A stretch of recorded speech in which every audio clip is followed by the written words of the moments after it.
Sir Thomas More by Charles Lamb. Of the writings of this distinguished character little is remembered at present beyond his Utopia, and some epigrams.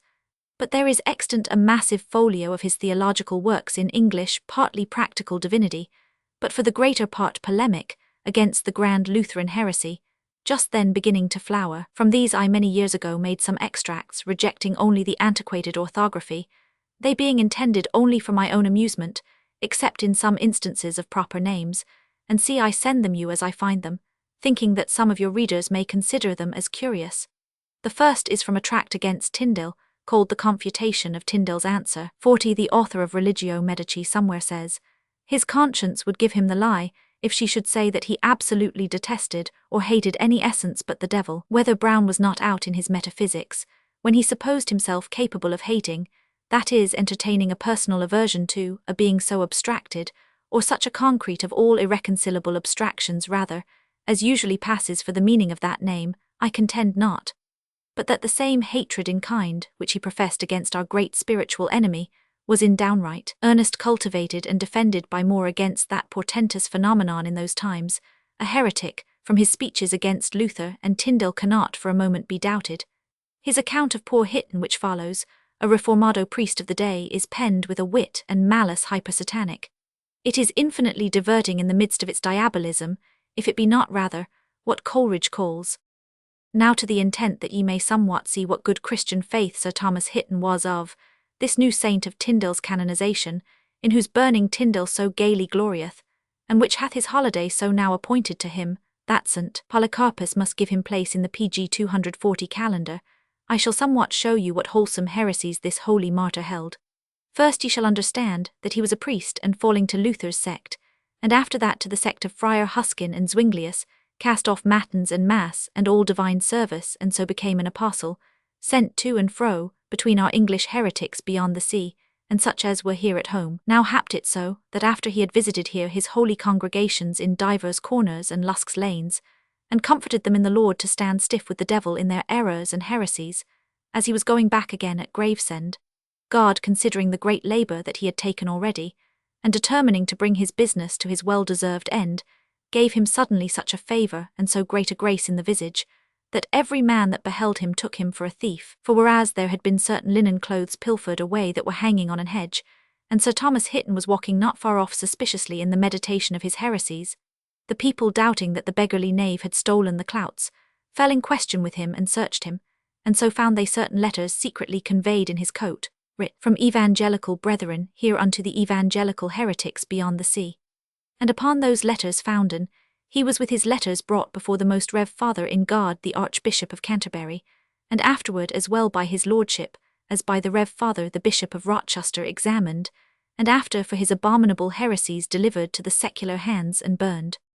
What follows from the same tract is mildened a little by the introduction of the name of Erasmus, More's intimate friend, though by the sting in the rear of it, it is easy to see that it was to a little temporizing only, and to some thin politic partitions from these reformers, that Erasmus owed his exemption from the bitter anathemas More had in store for them. The love almost make the hate more shocking by the contrast.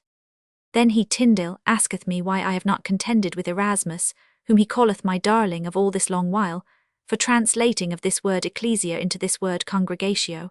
And then he cometh forth with his feet PG 241 proper taunt, that I favour him of likelihood for making of his Book of Moria in my house.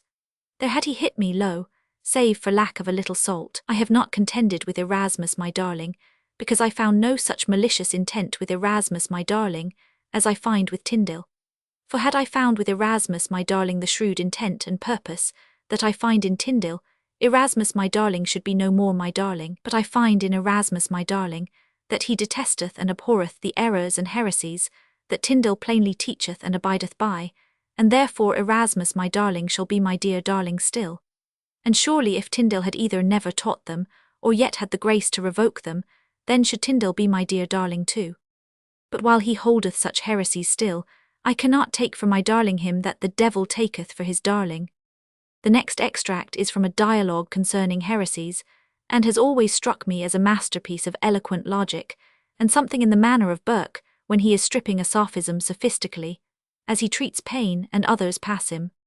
and not to be of the foolish mind that Luther is, which wished in a sermon of his, that he had in his hand all the pieces of the holy cross, and saith that, if he so had, he would throw them there as never sun should shine on them. And for what worshipful reason would the wretch do such villainy to the cross of Christ? Because, as he saith, that there is so much gold now bestowed about the garnishing of the pieces of the cross, that there is none left for poor folk. Is not this an high reason? As though all the gold that is now bestowed about the pieces of the holy cross would not have failed to have been given to poor men if they had not been bestowed about the garnishing of the cross. And as though there were nothing lost, but that is bestowed about Christ's cross. Take all the gold that is spent about all the pieces of Christ's cross through Christendom, albeit many a good Christen prince, and other goodly people, hath honourably garnished many pieces thereof.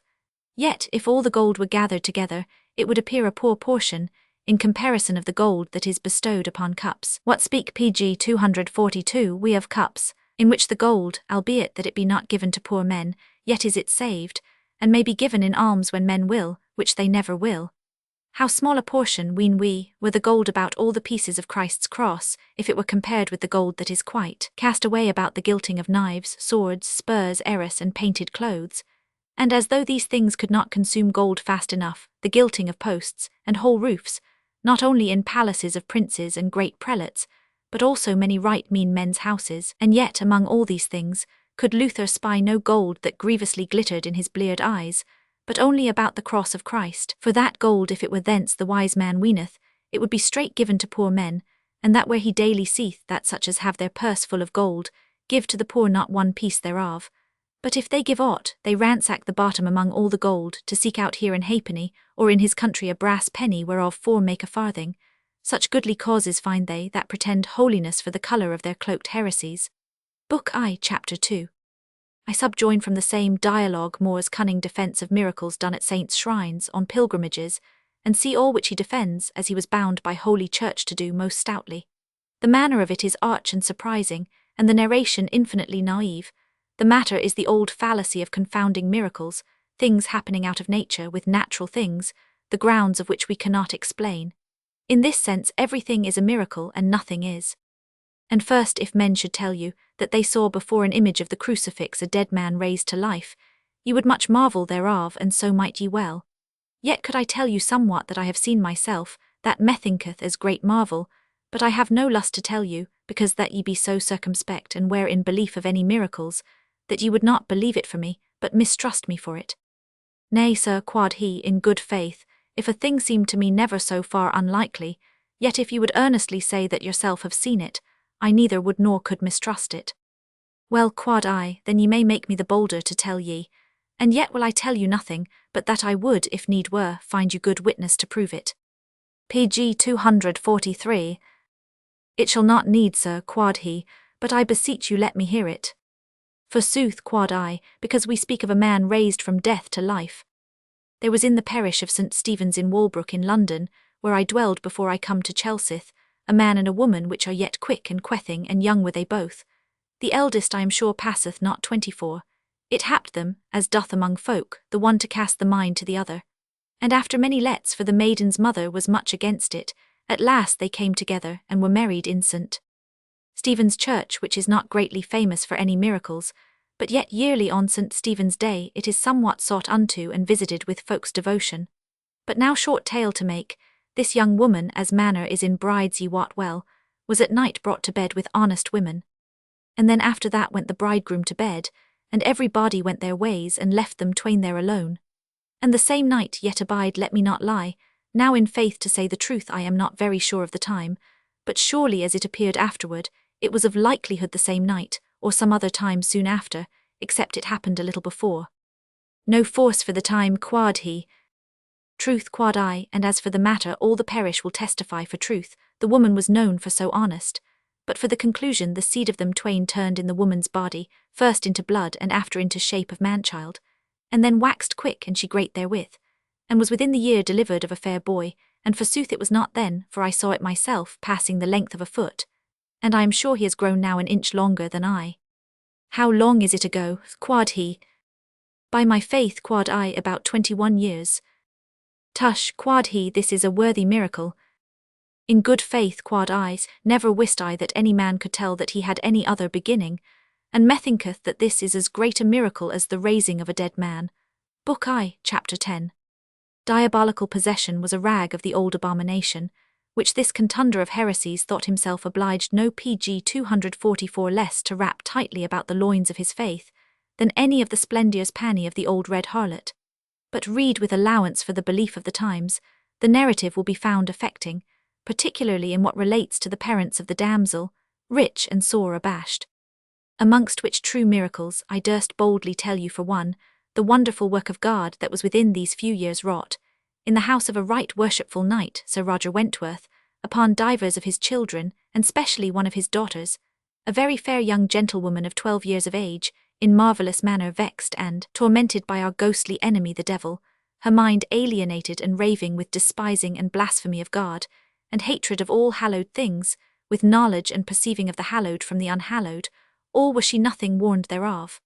And after that moved in her own mind, and monished by the will of God, to go to Our Lady of Ipswich, in the way of which pilgrimage, she prophesied and told many things done and said at the same time in other places, which were proved true, and many things said, lying in her trance, of such wisdom and learning, that right cunning men highly marvelled to hear of so young an unlearned maiden, when herself wist not what she said, such things uttered and spoken, as well-learned men might have missed with a long study, and finally being brought and laid before the image of our blessed Lady, was there in the sight of many worshipful people so grievously tormented, and in face, eyne, look, and countenance, so grisly changed, and her mouth drawn aside, and her eyne laid out upon her cheeks, that it was a terrible sight to behold.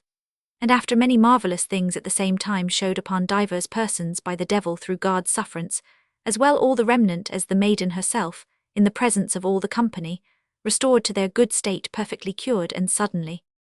And in this matter no pretext of begging, no suspicion of feigning, no possibility of counterfeiting, no simpleness in the seers, her father and mother right honourable and rich, sore abashed to see such chances in their children, the witnesses great number, and many of great worship, wisdom, and good experience, the maid herself too young to feign, and the fashion itself too strange for any man pg 245 to feign, and the end of the matter virtuous, the virgin so moved in her mind with the miracle, that she forthwith for aught her father could do, forsook the world, and professed religion in a very good and godly company at the Minoress, where she hath lived well and graciously ever since. Book I, Chapter 16. I shall trouble you with one excerpt more, from a dialogue of comfort against tribulation, because the style of it is solemn and weighty, and because it was written by More in his last imprisonment in the Tower, preparatory to his sentence, after witnessing his treatment of Sir John Hitton and his brethren. We shall be inclined to mitigate some of our remorse, that More should have suffered death himself for conscience' sake. The reader will not do this passage justice, if he do not read it as part of a sermon, and as putting himself into the feelings of an auditory of More's creed and times. But some men now when this calling of God any tribulation causeth them to be sad, they be loth to leave their sinful lusts that hang in their hearts, and specially if they have any such kind of living, as they must needs leave off, or fall deeper in sin, or if they have done so many great wrongs that they have many mends to make, that must, if they follow God, minish much their money, then are these folks, alas, woefully berapt, for God pricketh upon them of his great goodness still, and the grief of this great pang pincheth them at the heart, and of wickedness they wry away, and fro this tribulation they turn to their flesh for help, and labour to shake off this thought, and then they mend their pillow and lay their head softer, and assay to sleep. And when that will not be, then they find a talk a while with them that lie by them. If that cannot be neither, then they lie and long for day, and then get them forth about their worldly wretchedness, the matter of their prosperity, the self-same sinful things with which they displease God most, and at length with many times using this manner, God utterly casteth them off. And then they set naught neither by God nor devil. But alas, when death cometh, then cometh again their sorrow, then will no soft bed serve, nor no company make him merry. Then must he pg 246 leave his outward worship and comfort of his glory, and lie panting in his bed as if he were on a pine bank. Then cometh his fear of his evil life and his dreadful death. Then cometh the torment, his cumbered conscience and fear of his heavy judgment. Then the devil draweth him to despair with imagination of hell, and suffereth him not then to take it for a fable. And yet if he do, then findeth it the wretch no fable. Some have I seen even in their last sickness set up in their deathbed, underpropped with pillows, take their playfellows to them, and comfort themselves with cards, and this they said did ease them well to put fantasies out of their heads, And what fantasies trow you, such as I told you right now of, their own lewd life and peril of their soul, of heaven and of hell that irked them to think of, and therefore cast it out with cards play as long as ever thy might, till the pure pangs of death pulled their heart fro their play, and put them in the case they could not reckon their game, and then left them their gameners and slyly slunk away, and long was it not ere they galloped up the ghost. And what game they came then to, that God knoweth, and not I pray God it were good, but I fear it very sore.